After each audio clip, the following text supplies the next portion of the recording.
इतनी सर्दी में जहां हाथ कांप रहे हैं उस पानी का प्रयोग किया और पानी तब फेंका गया जब डीसी अंबाला और एसपी अंबाला जो नेतृत्व कर रहे लीडर थे जसविंदर सिंह लौंगोवाल, मलकी सिंह जी गुलामीवाला, ओंकार सिंह जी पंगाला और हमारे तमिलनाडु के लीडर आर नंद कुमार। एक तरफ वार्ता करते हो, दूसरी तरफ पानी मारते हो। अब देश ये बताए हमने भी वायलेंस किन्होंने किया है। इसी के साथ साथ आज नई बातें सामने आई। हमारी स्टेज के ऊपर भी हंजू गैस के बम फेंके गए और हमारी स्टेज से आगे रॉकेट लॉन्चर से तकरीबन 1-1.5 किलोमीटर आगे जाकर भी एक गोला फेंका गया और दूसरी ओर खेतों में भी हंजू गैस मारा गया। इसके पीछे सरकार की मंशा क्या हो सकती है? लगभग 10,000 से ऊपर आम जनता आज शंभू मोर्चे को देखने आई थी, सपोर्ट में आई थी, लंगर लेकर आई थी। हमारे किसान मजदूर मोर्चे और एसकेएम न्यू पॉलिटिकल के किसान मजदूर तो थे ही यहां। पब्लिक के ऊपर फेंककर हंजू गैस उसे भड़काना चाहते थे और देखा जितने भी हमारे किसान मजदूर नौजवान यहां आए उन्होंने हमारे जाब्ते में कोई भी बाधा नहीं डाली।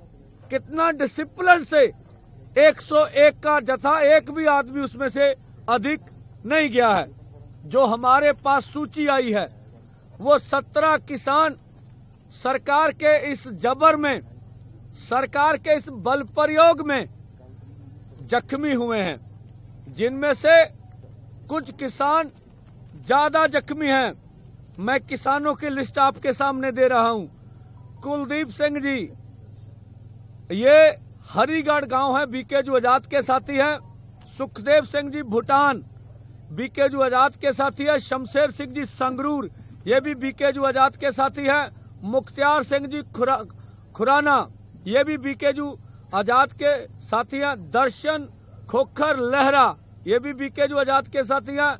मीहा सिंह मंगवाल, ये भी बीकेजू आजाद के साथी हैं।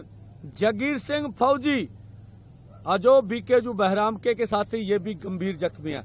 कुलदीप सिंह भी और ये भी। उसके आगे परमजीत सिंह जी हरदासपुरा, ये भी पटियाला से जख्मी हैं। अमनप्रीत सिंह जी, ये पटियाला से हैं, ये भी जख्मी हैं। इंद्रजीत सिंह जी, ये पटियाला से हैं, बीकेजू पनहेड़ी के साथी है, ये भी जख्मी हैं।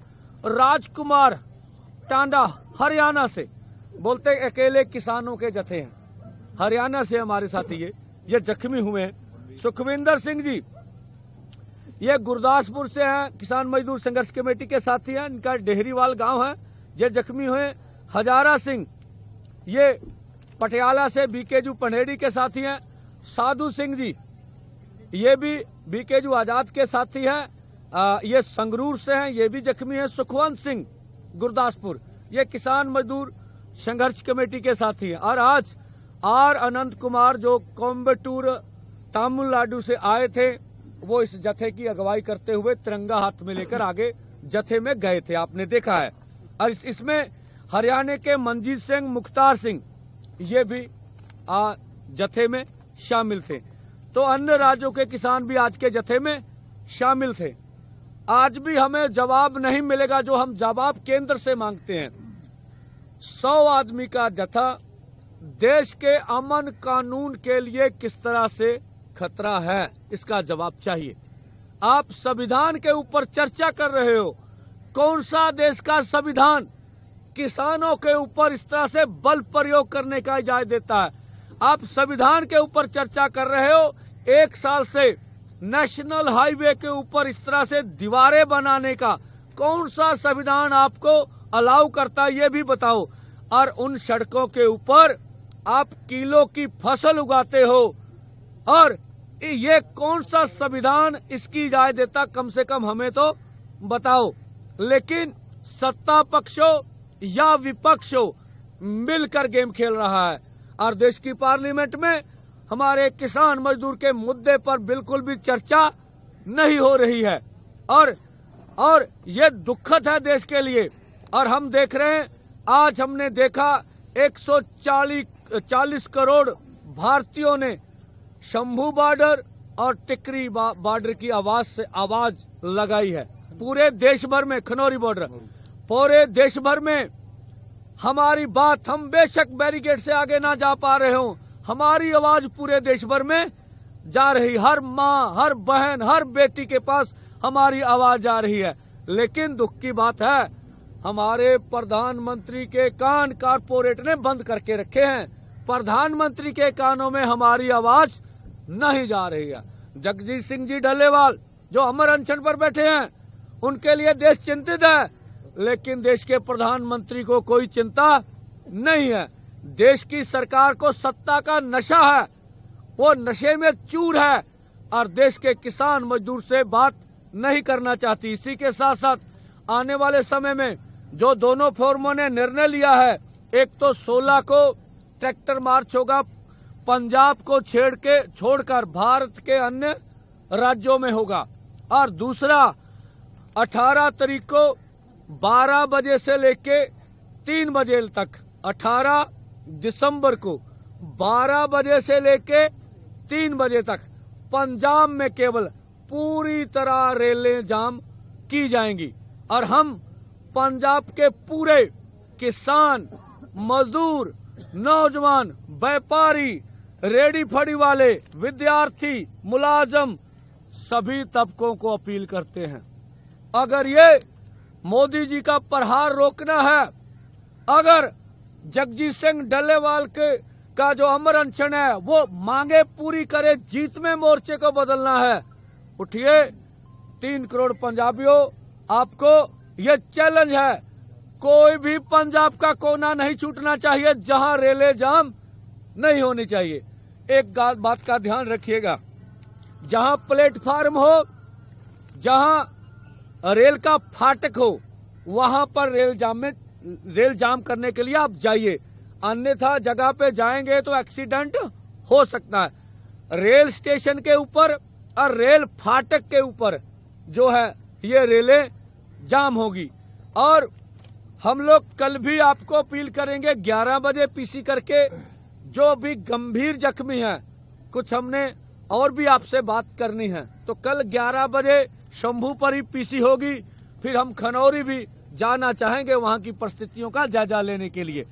कल जरूर आप आए, अभी नहीं, पीसी होने दीजिए, सभी बोलने दीजिए, सबको बोलने दीजिए, ठीक है। हाँ, रेल रोको अकेला पंजाब में होगा, ट्रैक्टर मार्च पंजाब से बाहर के अन्य राज्यों में होगा, अभी सभी को बोलने दीजिए। मैं आपके सामने ये रखना चाहूंगा, इनके ऊपर एक्सपायरी डेट है भाई, ठीक है जी, एक्सपायरी डेट है, ये 2023 के है, ठीक है, हाँ ठीक है जी।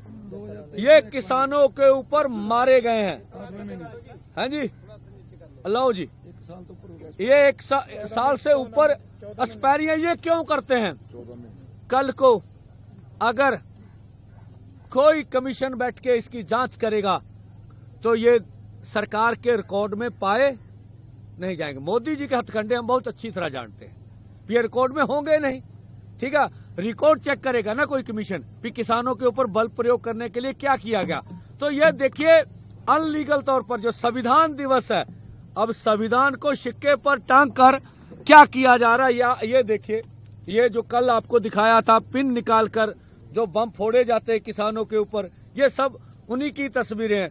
रबड़ की गोलियां आज बहुत जोर से चलाई गई, ठीक है, वो पानी के बहाव में बह गई, वो भी हम उपलब्ध करा देंगे। अभी हमारा जत्था थका हुआ है, पानी से भीगा हुआ है, वो अपने आराम के लिए गया हुआ है। और ये आज का घटनाक्रम है। मैं भंगू साहब एसकेएम नॉन पॉलिटिकल से, वो भी अपनी बात रखेंगे। हाँ जी, ना अभी नहीं, पीसी पूरी होनी है। पत्रकार दोस्तों, एक पासे देश के प्रधानमंत्री बाहरलियां कंट्रियां च जाके बड़े बड़े दावे करते ने लोकतंत्र दे। मैं समझदा 100 100 ਬੰਦੇ ਤੋਂ 101 ਬੰਦੇ ਦਾ ਜਿਹੜਾ ਜਥਾ ਜਾ ਰਿਹਾ, ਕੀ ਤਕਲੀਫ ਕੀ ਪ੍ਰੋਬਲਮ ਹੈਗੀ ਸਰਕਾਰਾਂ ਨੂੰ ਜੇ ਕਿ ਹਰ ਸਟੇਟ ਦਾ ਮੰਤਰੀ ਬੀਜੇਪੀ ਦਾ ਜਾਂ ਉਹਨਾਂ ਦੇ ਸਪੋਕਸ ਪਰਸਨ ਬਾਰ-ਬਾਰ ਡਿਬੇਟਾਂ ਤੇ ਕਹਿ ਰਹੇ ਨੇ ਤੁਸੀਂ ਟਰੈਕਟਰ ਟਰਾਲੀ ਛੱਡੋ ਔਰ ਪੈਦਲ ਜਾਓ। ਜਦੋਂ ਦੋਨੇ ਫੋਰਮਾਂ ਨੇ ਨਿਰਣਾ ਕਰਕੇ ਪੈਦਲ ਜਾਣੇ ਦੀ ਅੱਜ ਤੀਸਰਾ ਜਥੇ ਨੂੰ ਭੇਜਿਆ ਤਾਂ ਸਾਹਮਣੇ ਤੁਹਾਡੇ ਆ ਇੰਨੇ ਠੰਡੇ ਪਾਣੀ ਜਿਹੜਾ ਘੱਗਰ ਦਾ ਪਾਣੀ ਸੀ ਉਹਦੀਆਂ ਵਿਛਾੜਾਂ ਬੁਲਟ ਮਾਰੇ ਗਏ। ਔਰ ਜਿਵੇਂ ਪੰਧੇਰ ਸਾਹਿਬ ਨੇ ਦੱਸਿਆ ਅੱਜ ਤਾਂ ਮੈਨੂੰ ਲੱਗਦਾ ਸਰਕਾਰ ਨੇ ਕੋਈ ਕਸਰ ਨਹੀਂ ਛੱਡੀ, ਜਿੱਥੇ ਸਟੇਜ ਤੋਂ ਵੀ ਅੱਗੇ ਜਾ ਕੇ ਲੋਕਟਰ ਰਾਂਚਰ ਨਾਲ ਜਿਹੜੇ ਆਪਣੇ ਗੋਲੇ ਸੁੱਟੇ ਨੇ, ਗੈਸ ਸੁੱਟੀ ਹੈਗੀ। ਔਰ ਸਾਈਡਾਂ ਦੇ ਸੁੱਟਣੇ ਦਾ ਮਤਲਬ ਜਿਵੇਂ ਪੰਧੇਰ ਸਾਹਿਬ ਨੇ ਦੱਸਿਆ ਜਿਹੜੇ ਆਵਾਮ ਲੋਕ ਮੋਰਚੇ ਨੂੰ ਸਪੋਰਟ ਕਰਨ ਆਉਂਦੇ ਆ ਉਹਨਾਂ ਨੂੰ ਭੜਕਾਉਣ ਲਈ ਕਿਆ ਹੱਥ ਕੰਡੇ ਨਹੀਂ ਵਰਤਦੀ ਸਰਕਾਰ। ਸੋ ਮੈਂ ਅਗਲੀ ਗੱਲ ਖਨੌਰੀ ਬਾਰਡਰ ਤੇ ਜਗਜੀਤ ਸਿੰਘ ਡੱਲੇਵਾਲ ਸਾਹਿਬ ਨੂੰ ਅੱਜ 19ਵਾਂ ਦਿਨ ਹੋ ਗਿਆ ਸ਼ਹਾਦਤ ਦੇਣ ਲਈ ਉਹਨਾਂ ਨੇ ਸਿਰਫ ਪਾਣੀ ਤੋਂ ਬਿਨਾਂ ਕੁਝ ਨਹੀਂ ਲਿਆ। ਉਹਨਾਂ ਦਾ ਜਿਹੜਾ ਬੀਪੀ ਆ ਅਬ ਬਹੁਤ ਥੱਲੇ ਉੱਪਰ ਹੋ ਰਿਹਾ, ਸ਼ੂਗਰ ਵੀ ਘਟ ਵੱਧ ਰਹੀ ਆ। ਡਾਕਟਰਾਂ ਦੀ ਰਿਪੋਰਟ ਦੇ ਅਨੁਸਾਰ ਕਿਸੇ ਵੀ ਟਾਈਮ ਕੁਝ ਵੀ ਹੋ ਸਕਦਾ। ਜਿਵੇਂ ਕੱਲ ਡਾਕਟਰਾਂ ਨਾਲ ਗੱਲ ਹੋਈ ਸੀ, ਉਹਨਾਂ ਨੇ ਕਿਹਾ ਕਦੇ ਵੀ ਕਿਡਨੀਆਂ ਕੰਮ ਛੱਡ ਸਕਦੀਆਂ ਤੇ ਕਦੇ ਵੀ ਸਾਇਲੈਂਟ ਹਾਰਟ ਅਟੈਕ ਵੀ ਹੋ ਸਕਦਾ। सो मैं समझदा पीसफुली दोनों फॉर्म समझदारी से 10 महीने से अब तो 11वां महीना चालू हो गया, आज से आज 14 तारीख होगी, पर असी समझते हैं इतना बड़ा धोखा पंजाब दे किसानां नाल जिन्हां ने देश दा अन्न भरिया ढिड भरिया जदों देश नूं लोड़ सी, पर अज किते ना किते सरकारां ते सवाल खड़े होंदे आ। जदों भी कोई इन्हां दा मंत्री जां इन्हां दे डिबेट ते जिहड़े बल्लारे हैगे ਉਹ ਇੱਕ ਗੱਲ ਕਹਿੰਦੇ ਸੀ, ਤੁਸੀਂ ਪੂਰੇ ਦੇਸ਼ ਦਾ ਵਜਨ ਕਿਉਂ ਸਿਰ ਤੇ ਚੁੱਕਿਆ। ਅੱਜ ਤੁਹਾਡੇ ਮਾਧਿਅਮ ਰਾਹੀਂ ਦੱਸਣਾ ਚਾਹੁੰਦੇ ਆ ਅੱਜ ਤਾਮਿਲਨਾਡੂ ਤੋਂ ਜਿਹੜਾ 101 ਦਾ ਜਥਾ ਗਿਆ, ਕਈ ਕਿਸਾਨ ਆਗੂ ਜਿਹਦੇ ਵਿੱਚ ਇੱਕ ਕਿਸਾਨ ਆਗੂ ਤਾਮਿਲਨਾਡੂ ਤੋਂ ਫੱਟੜ ਹੋਇਆ ਵਾ ਔਰ ਕਿੰਨੇ ਕਿਸਾਨ ਆਗੂ ਤਾਮਿਲਨਾਡੂ ਤੇ ਗਏ ਸੀ, ਅਦਰ ਸਟੇਟ ਹਰਿਆਣਾ ਤੋਂ ਗਏ ਸੀਗੇ। ਇਹ ਇੱਕ ਕਰਾਰੀ ਮੂੰਹ ਤੇ ਚਪੇੜ ਹੈਗੀ ਬੀਜੇਪੀ ਦੇ। ਔਰ ਉਸ ਤੋਂ ਵੀ ਅੱਗੇ ਜਾਈਏ, ਜਿਵੇਂ 16 ਤਰੀਕ ਨੂੰ ਪੰਜਾਬ ਨੂੰ ਛੱਡ ਕੇ ਟਰੈਕਟਰ ਮਾਰਚ ਕੀਤੇ ਜਾਣਗੇ, ਜਿਹੜੀ ਕਿ ਡੱਲੇਵਾਲ ਸਾਹਿਬ ਨੇ ਖੂਨ ਦੇ ਦਸਤਖਤ ਕਰਕੇ ਚਿੱਠੀ ਜਿਹੜੀ PM ਮੋਦੀ ਨੂੰ ਪਾਈ ਹੈਗੀ ਖੁੱਲੀ ਚਿੱਠੀ, ਉਹੀ ਚਿੱਠੀ same to same tractor march ਕੀਤਾ ਜਾਊਗਾ। ਤਹਿਸੀਲਾਂ ਤੇ SDM ਔਰ DC ਦੇ ਮਾਧਿਅਮ ਰਾਹੀਂ ਉਹ ਰਾਸ਼ਟਰਪਤੀ ਨੂੰ ਭੇਜੀ ਜਾਵੇਗੀ। ਔਰ ਜਿਹੜਾ 18 ਤਰੀਕ ਦਾ ਹੈਗਾ ਉਹ ਅਦਰ ਸਟੇਟਾਂ ਨੂੰ ਛੱਡ ਕੇ ਪੰਜਾਬ ਦੇ ਵਿੱਚ ਟ੍ਰੇਨਾਂ 12 ਤੋਂ 3 ਵਜੇ ਟ੍ਰੇਨਾਂ ਦਾ ਰੋਕੀਆਂ ਜਾਣਗੀਆਂ। ਉਸ ਤੋਂ ਬਾਅਦ ਮੈਂ ਬੇਨਤੀ ਕਰਾਂ ਪੰਧੇਰ ਸਾਹਿਬ ਨੂੰ ਉਹ ਆਪਣੀ ਗੱਲ ਹਰੀਗੜ੍ਹ ਸਾਹਿਬ ਦੱਸਣਗੇ ਤੁਹਾਨੂੰ ਅੱਗੇ। ਇੱਕ ਦੋ ਰਹਿ ਗਈਆਂ ਗੱਲਾਂ। ਜਦੋਂ ਵੀ ਅਗਲਾ ਜਥਾ ਦੋਵੇਂ ਫੋਰਮ ਤੈਅ ਕਰਨਗੇ ਉਦੋਂ ਹਰਿਆਣੇ ਦਾ ਜਥਾ ਹੋਊਗਾ, ਨਾਲ ਮਾਤਾਵਾਂ ਭੈਣਾਂ ਦਾ ਜਥਾ ਵੀ ਹਜੇ ਜਾਊਗਾ। ਇਹ ਦੋਵੇਂ ਫੋਰਮ ਤਿਆਰ ਕਰਨਗੇ ਹਰੀਗੜ੍ਹ ਸਾਹਿਬ। ਪੱਤਰਕਾਰ ਸਾਥੀਓ, ਸਾਡੇ ਸੀਨੀਅਰ ਆਗੂਆਂ ਨੇ ਤੁਹਾਡੇ ਨਾਲ ਗੱਲਾਂ ਸਾਂਝੀਆਂ ਕੀਤੀਆਂ। ਅਸੀਂ ਤੁਹਾਡੇ ਮਾਧਿਅਮ ਰਾਹੀਂ ਇਹ ਵੀ ਗੱਲ ਸਪਸ਼ਟ ਕਰਨੀ ਚਾਹੁੰਦੇ ਹਾਂ, ਕਿਉਂਕਿ ਦੇਸ਼ ਦੇ ਦੋ ਵੱਡੇ ਫੋਰਮ ਹੈ ਜਿਹੜੇ ਹਰਿਆਣੇ ਦੇ ਬਾਰਡਰਾਂ ਤੇ ਸੰਘਰਸ਼ ਦੇ ਮੈਦਾਨ ਵਿੱਚ ਸ਼ਾਮਲ ਹੈ। ਇਹਦੇ ਵਿੱਚ ਸੈਂਕੜੇ ਜਥੇਬੰਦੀਆਂ ਪੰਜਾਬ ਦੀਆਂ, ਹਰਿਆਣੇ ਦੀਆਂ, ਵੱਖ-ਵੱਖ ਸੂਬਿਆਂ ਦੀਆਂ ਸ਼ਾਮਲ ਹੈ। ਜਾਣੀ ਸਾਡੇ ਸਰਕਾਰ ਦੇ ਪੰਜਾਬ ਦੇ ਕੁਝ ਸਰਕਾਰੀ ਬਸਤਾਬਰਦਾਰ ਜਿਹੜੇ ਬੁੱਧੀਜੀਵੀ ਕਹਾਉਂਦੇ ਆ, ਉਹ ਸਾਡੇ ਇਹਨਾਂ ਸੰਘਰਸ਼ਾਂ ਨੂੰ ਬਦਨਾਮ ਕਰਨ ਦੇ ਉੱਤੇ ਸਿਰਫ ਦੋ ਜਥੇਬੰਦੀਆਂ ਨੂੰ ਪੇਸ਼ ਕਰਕੇ ਉਹਨਾਂ ਦੋ ਜਥੇਬੰਦੀਆਂ ਦਾ ਪ੍ਰੋਗਰਾਮ ਬਣਾ ਰਹੀਆਂ। ਕਿਉਂਕਿ ਤੁਸੀਂ ਜਾਣਦੇ ਹੋ ਲਗਾਤਾਰ ਸੰਘਰਸ਼ਾਂ ਵਿੱਚ ਆਉਂਦੇ ਹੋ, ਇਹ ਸਿਰਫ ਦੋ ਜਥੇਬੰਦੀਆਂ ਦਾ ਪ੍ਰੋਗਰਾਮ ਨਹੀਂ ਹੈ, ਇਹ ਦੋ ਵੱਡੇ ਫੋਰਮ ਹੈ ਦੇਸ਼ ਦੇ, ਉਹਨਾਂ ਵੱਲੋਂ ਸੰਘਰਸ਼ ਲੜਿਆ ਜਾ ਰਿਹਾ ਹੈ। ਇਸ ਕਰਕੇ ਅਸੀਂ ਉਹ ਸਰਕਾਰੀ ਵਸਤਾਬਰਦਾਰ ਹੈ ਜਿਹੜੇ ਬੁੱਧੀਜੀਵੀ, ਉਹਨਾਂ ਤੇ ਸਾਡੇ ਸਵਾਲ ਹੈ ਕਿ ਕਦੇ ਤੁਸੀਂ ਬਾਰਡਰਾਂ ਦੇ ਉੱਤੇ ਆ ਕੇ ਗੇੜਾ ਮਾਰੋ, ਸਾਡੇ ਝੰਡੇ ਨੋਟ ਕਰੋ, ਸਾਡੀ ਗਿਣਤੀ ਨੋਟ ਕਰੋ। ਇਹ ਦੇਸ਼ ਦੇ ਦੋ ਵੱਡੇ ਫੋਰਮ ਹੈ। ਅਸੀਂ ਬਾਕੀ ਵੀ ਪੰਜਾਬ ਦੇ ਸਮੂਹ ਕਿਸਾਨਾਂ, ਮਜ਼ਦੂਰਾਂ, ਮੁਲਾਜ਼ਮ, ਵਿਦਿਆਰਥੀਆਂ ਨੂੰ ਤੁਹਾਡੇ ਮਾਧਿਅਮ ਰਾਹੀਂ ਬੇਨਤੀ ਕਰਦੇ ਹਾਂ ਕਿ ਖੇਤੀਬਾੜੀ ਸੈਕਟਰ ਨੂੰ ਬਚਾਉਣ ਵਾਸਤੇ, ਕਿਉਂਕਿ ਖੇਤੀਬਾੜੀ ਸੈਕਟਰ ਤੇ ਸਭ ਕੁਝ ਨਿਰਭਰ ਹੈ, ਵਪਾਰੀ ਵੀ ਨਿਰਭਰ ਹੈ, ਮਜ਼ਦੂਰ ਵੀ ਨਿਰਭਰ ਹੈ, ਕੁੱਲ ਕਾਰੋਬਾਰ ਖੇਤੀਬਾੜੀ ਸੈਕਟਰ ਨਾਲ ਜੁੜਿਆ ਹੋਇਆ ਹੈ। ਇਹਨੂੰ ਬਚਾਉਣ ਵਾਸਤੇ, ਸੰਘਰਸ਼ ਨੂੰ ਹੋਰ ਤਿੱਖਾ ਕਰਨ ਵਾਸਤੇ ਸਾਡੇ ਪ੍ਰਧਾਨ ਜੀ ਦੱਸ ਕੇ ਗਏ ਹੈ 18 ਤਰੀਕ ਨੂੰ ਅਸੀਂ ਜਿਹੜਾ ਉਹ ਪੰਜਾਬ ਦੇ ਵਿੱਚ ਰੇਲਾਂ ਦਾ ਚੱਕਾ ਜਾਮ ਕਰ ਰਹੇ ਹਾਂ।